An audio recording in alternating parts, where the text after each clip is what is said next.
Hi booktube, Aaron here. I hope you're doing very well. I recently read this book, Q, by Luther Blissett, and I thought I'd just share a few of my thoughts about the book in general. This isn't going to be a particularly structured review of the book or anything like that, but I just thought I'd let you know what I thought of it and really recommend it for anyone who might be interested. I read it a couple of weeks ago and I've just been busy and keep forgetting to make the video, so forgive me if I occasionally make a few mistakes, but we'll see how it goes.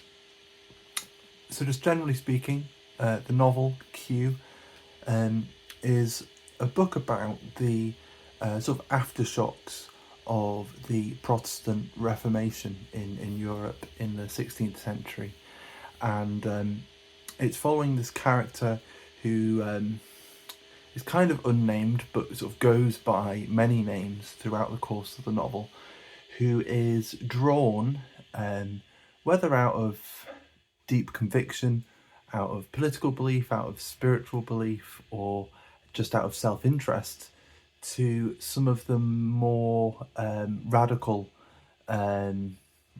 fringes of Protestantism and of the Reformation. And yeah, it takes many forms. He goes under many names. He lives in many places, and it's kind of about his continual failure, or the continual failure of these movements, and about this sort of cat and mouse game that develops between him and this this character that only towards the end of the book he realises must have been watching him and must have infiltrated all of these groups. This kind of double agent character who we meet at the very beginning through their letters, and that is the character who goes by Q, a papist spy in the midst of these radical Protestant movements.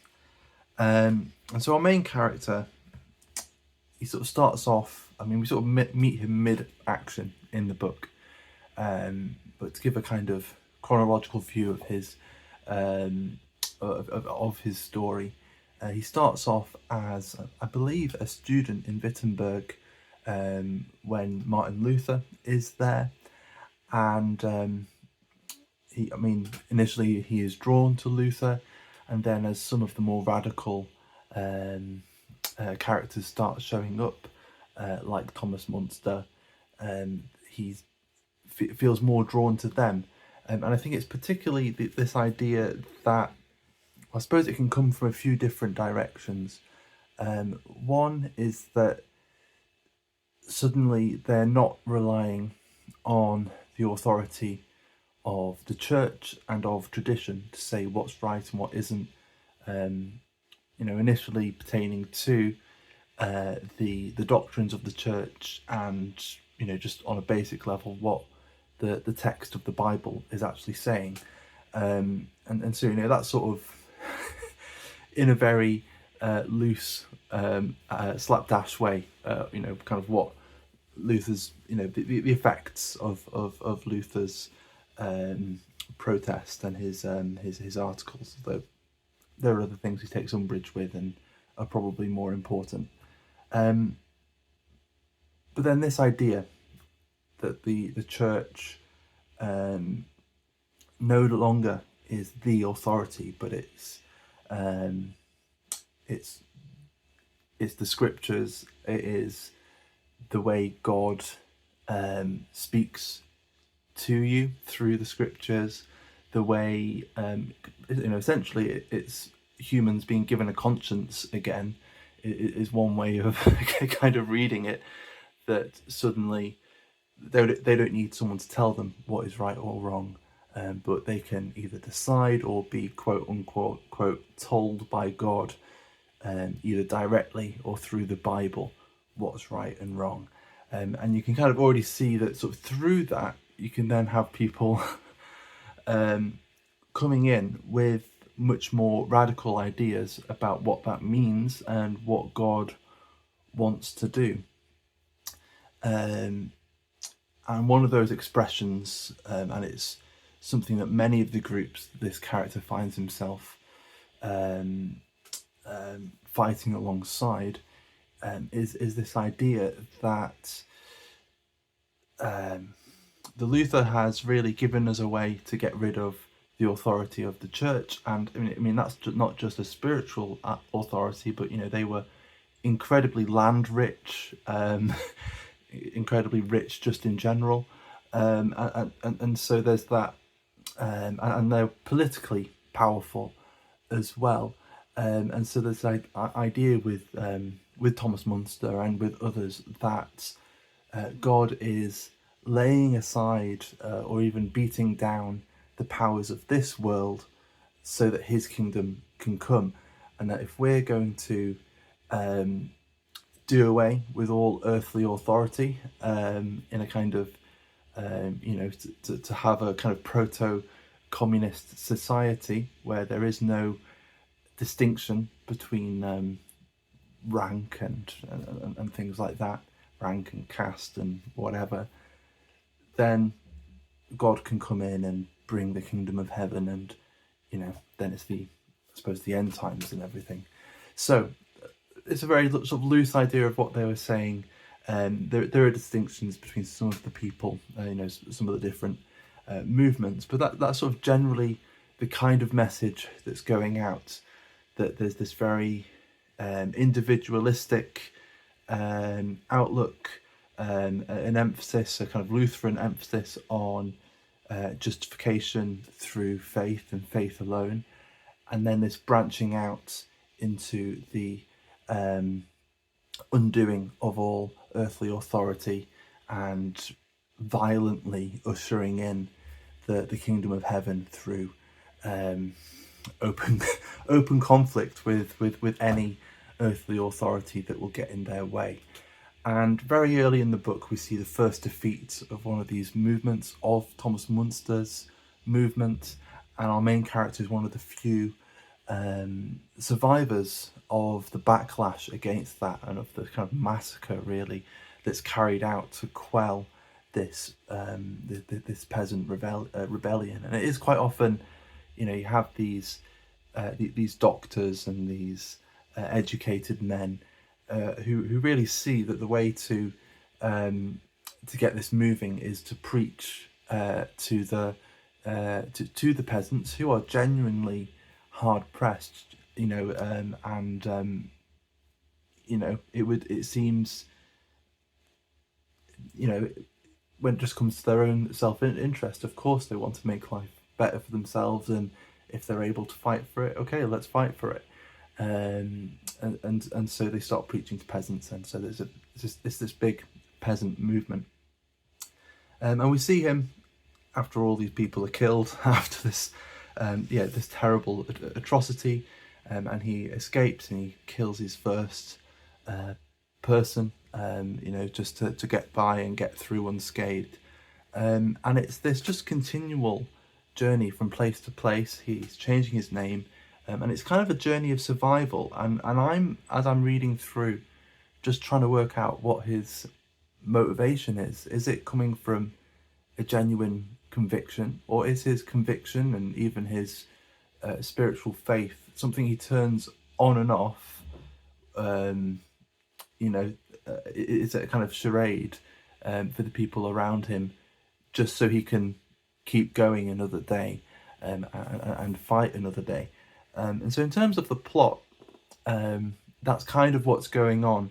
That there are really two big set pieces in the novel, two big momentous moments. One is the Munster or the Munster rebellion, and I'm probably pronouncing names wrong. There's the character Thomas Munster, and then the place Munster, and there's a slight difference in spelling, and I always confuse the two. But there's the Munster rebellion, the place Munster, was a town that was taken over by the Anabaptists, who were mainly from the Low Countries, and they were being sort of persecuted in their home country, and so they take over this town that's just over the border in North Germany, and they do away with all lay and clerical authorities and sort of set up their own community there, and they're eventually surrounded on all sides by the local authorities, by church authorities, and are eventually defeated. And so a big set piece is the town of Munster, what goes on there, how crazed and intense things get during the siege. And there's a brilliant moment, or a brilliant set piece really, when there's infighting in the city, because there are essentially three parties at play. We have these radical Protestants, then we have the Lutherans, who are kind of the middlemen, the kind of moderates, and then we have the Catholics, who are the kind of reactionaries. And there's this question of, well, who are the Lutherans going to side with? And very often they'd actually end up siding with the Catholics, because these radicals are going too far. And I find it really, really fascinating how that kept on happening. And later on in the book, that the other set piece then is really more centered on Italy, and on how is the Catholic Church going to look after Luther, and after Calvin, and after the Reformation. And there are these two factions, a faction who are much more moderate, who want to actually take on some of Luther's reforms and apply them to the Catholic Church. Maybe even some of the things that are brought up in Calvin's institutes as well. And they're sort of ushered in through the back door through a, I think, is he a Franciscan? I can't remember, but certainly a Catholic, who writes this tract called The Benefit of Christ Crucified, which is really a dumbed down version of Calvin's Institutes, that's through a very Catholic lens. So it's a way to sort of bring in some of those values, maybe quite gently, in a way where a Catholic maybe wouldn't quite notice exactly what it is that's being said initially. And so this second set piece in the book, and really maybe the last third of the book, is about the reaction to this tract, and about the other faction in the Catholic Church, who are much more reactionary, and are the sort of the face of the counter Reformation. But there's this moment where it seems like everything might hang in the balance, and both of those moments are really, really fascinating, and quite captivating, and keep you reading. So I hope that gives you a rough idea of just what goes on in this book. There's a lot of fighting, a lot of quite unseemly things. There are some crazy, eccentric characters. There's this one character who I keep remembering. I think there are loads of sort of Johans and Jan, and sort of depending what country, and they may go by Jan or by Johann. There's one guy, one of the many Jans, who's ends up with the Anabaptists, and he is a kind of a prophet, but also a pimp, who his thing is he sort of impersonates or channels characters from the Bible. So he'll quote them, but also kind of act them out like an actor, and his sort of party trick is to get people to guess which character he is. And there's a scene where they've all been at the pub and they're a bit tipsy, and he's like, right, I'm gonna do Adam, and he takes off all his clothes and goes walking around in the streets. So there's strange, eccentric characters like that, and then there's just the world of early modern Europe, and of the Reformation, and of the Renaissance, which is just brought alive in such a tactile way. Um, Certainly, if you're going to make a Yankee candle for this book, it would be, wheat beer, sausage, mud, and probably horse manure. Um, so, and you get a very strong impression of of these kinds of substances and smells and feelings. And then just these various factions. So there's all these religious factions that I've been talking about, but also the Catholic backlash against them, and then some of the other things going on. There's humanism going on at the same time. There's an important thing is that the banking system and the fugas and of a step along the way to the current sort of financial economical world that we find ourselves in is really charging up and becoming more and more recognizable to us in this period that's being dealt with, and that's dived into as well in quite a fun and intriguing way as well.